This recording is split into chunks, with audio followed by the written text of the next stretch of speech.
Hi everybody, and welcome to the field experience assignment. I'm going to explain to you in sort of bite-sized chunks what this whole assignment is about. I've tried to create a video for each section so that you don't have to watch one long video, but when you get to that section you can kind of have a quick video that summarizes what that section is about. So here in the introduction, I'm just going to quickly talk to you about what is a field experience.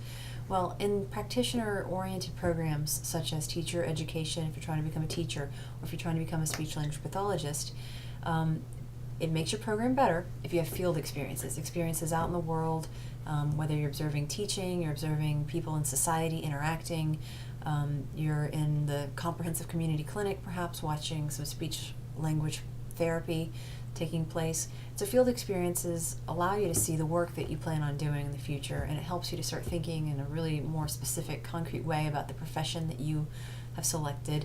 It also allows you to, if you choose a place that's maybe not directly aligned with your future career path, but maybe sort of related in some aspect to our society, related to social, public social settings like libraries, soup kitchens, school board meetings. There's other venues that you can do your field experience in that still support your learning about your future profession in maybe a less direct way. So it's not necessary to go in and watch classroom teaching, for example, or to watch speech language therapy. There are other options that you can choose. So there's much to be learned about both very specific field experiences that relate to what you think you want to do and broader things that let you see educational issues and societal issues and political issues at play in a particular setting. So EDUC classes are positioned at the beginning of the professional programs that you seek to enter.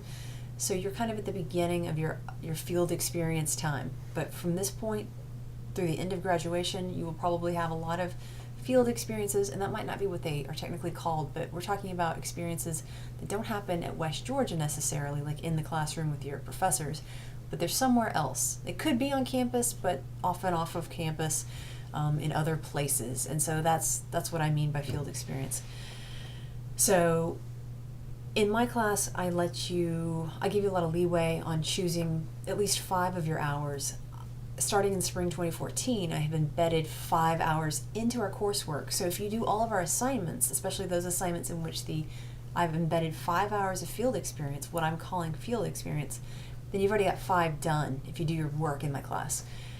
If you don't do the work in my class, at least on those particular assignments that have the embedded field experience, then you'll be responsible for getting 5 additional hours for yourself outside of the class, out in the field.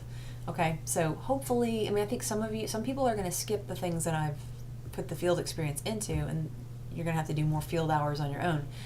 But I don't recommend that unless you really want to do that.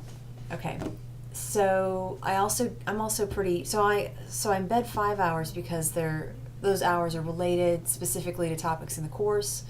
Like the Finland Phenomenon movie is an example of 2 hours that you get, where you can really get to observe inside of Finnish schools. You observe for an hour, but then you also have to think about it and blog about it, so I'll give you 2 hours for that one. And then there's a couple other experiences that are coming up. So again, you only have to do 5. You have to find a location where you can do 5 hours, or multiple locations where you can cover those 5 hours. It's okay to have more than one location. I do want you to read this section carefully and read the setup activities section very carefully that lists examples of places where you can do your field experience. With that, I will leave you to read this first section, and then you can move on to the next section. All right, thanks and welcome to the field experience.